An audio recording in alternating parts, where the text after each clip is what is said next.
Robert Kiyosaki is back with us. He's the author of Why the Rich Are Getting Richer. Robert, this is a question that has rocked political campaigns for decades. What is the answer? Well, debt and taxes for a young man like you will be your largest single expense. You see, but for a rich person with financial education, debt and taxes will be my largest source of income. It's so opposite of what everybody teaches you. So that's why I wrote Why the Rich Are Getting Richer, because it's really not fair. You'll work very, very hard, and debt and taxes will eat you alive. Where a guy like me, because I had a rich dad, and like President Trump, debt and taxes make us richer. It's opposite. So how do I get to your end of the spectrum? Is it largely through investing in real estate? Well, first of all, it's an education. There's many ways you can do it. I primarily do it via what I call the McDonald's formula. If you know, there's a movie Founder with was it Michael Keaton. He said, McDonald's business is real estate. So it's not hamburgers, it's real estate. And so my business, the Rich Dad Company, is real estate. And that's why I use debt and I use taxes to acquire large tracts of real estate and pay no taxes. Legally. Huh.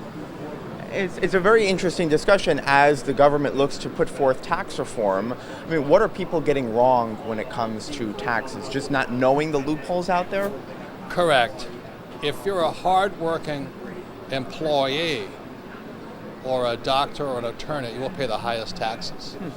But for the professional investor, like I'm an entrepreneur and I create investments, I pay no taxes. So as long as, that's why in Rich Dad, Poor Dad, lesson number one was the rich don't work for money. Because the moment you work for money, you're taxed.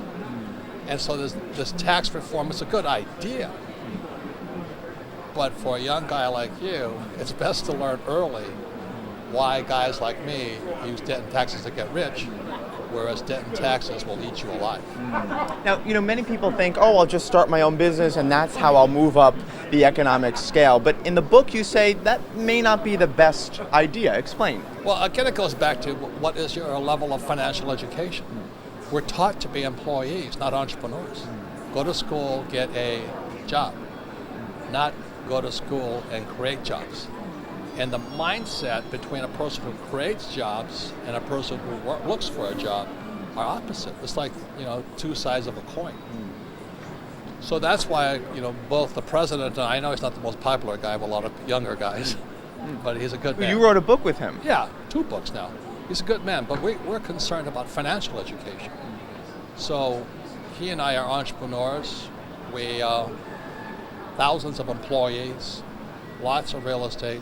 And because we do that, the IRS gives us tax breaks because we use debt because the government wants us to borrow money, which is why interest rates are so low.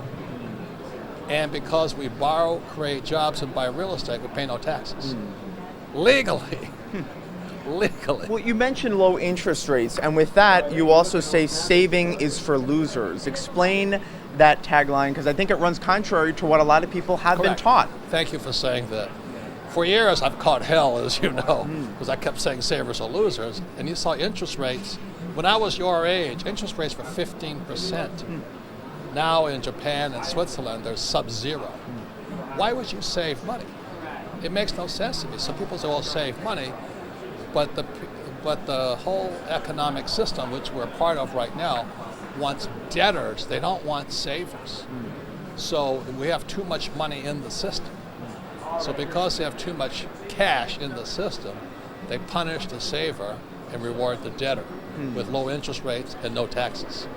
So what's the other solution then to that? I mean, should I put the money into the stock market? Should I take on debt and invest that money in the stock market? Well, as you know, you guys are so lucky being your age. So we're in the information age. The problem is our school system's still in the Stone Age. And they don't provide you the knowledge to process information. So like when you say go to school to get a job, it doesn't make sense to me because I'll be taxed. And so really we're in the knowledge age and information. So the most important investment is your financial education, which is not taught in school. And so that's why so many bright young people like you come out, their student loan debt up to here, they're looking for this mystical, high-paying job, and they're living with mom and dad. So your number one tip for young people would be? Well, I would seek financial education for what I call real teachers, because when I was in school, most of them were fake. You know what I mean? They really didn't know what they were talking about.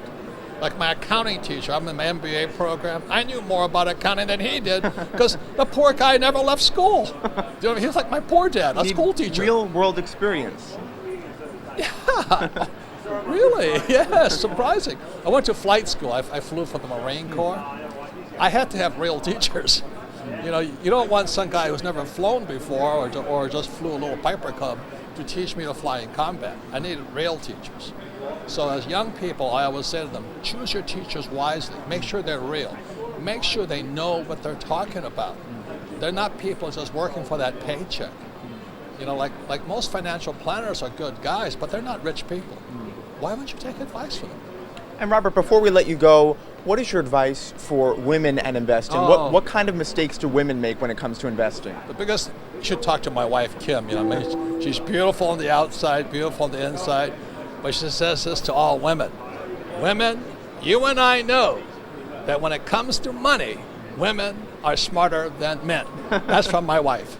All right, Robert Kiyosaki, thank you so much for joining us.